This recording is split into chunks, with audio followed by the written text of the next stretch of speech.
tayo ulit guys ng biscuit o cookies.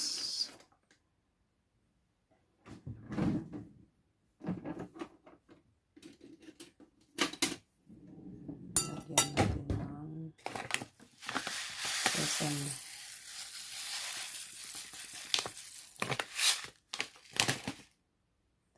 Lagyan natin ng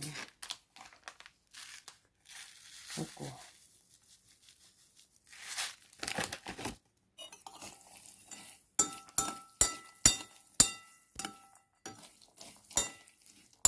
Lagyan natin ng random.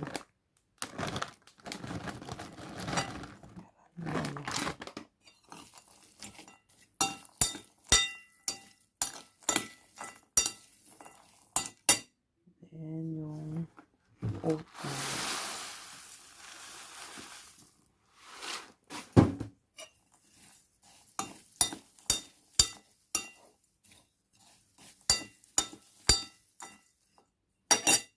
Tapos itong loaf, lagyan natin ng honey.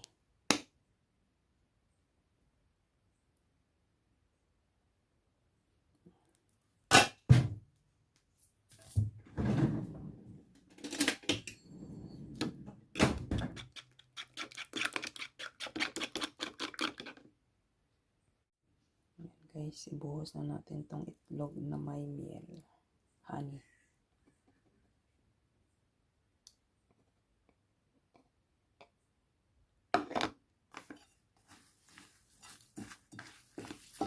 Mix lang natin hanggang sa mapit yung itlog.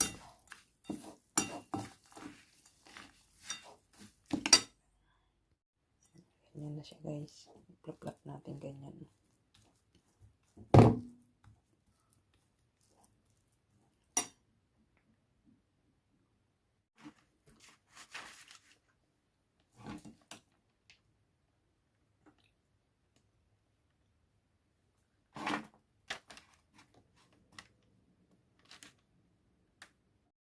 Yan, ipa-plot lang na ganyan guys. Ganyan na ginawa ko para putol-putulin ko na lang mamaya. Bin natin ng mga 20 minutes or 15.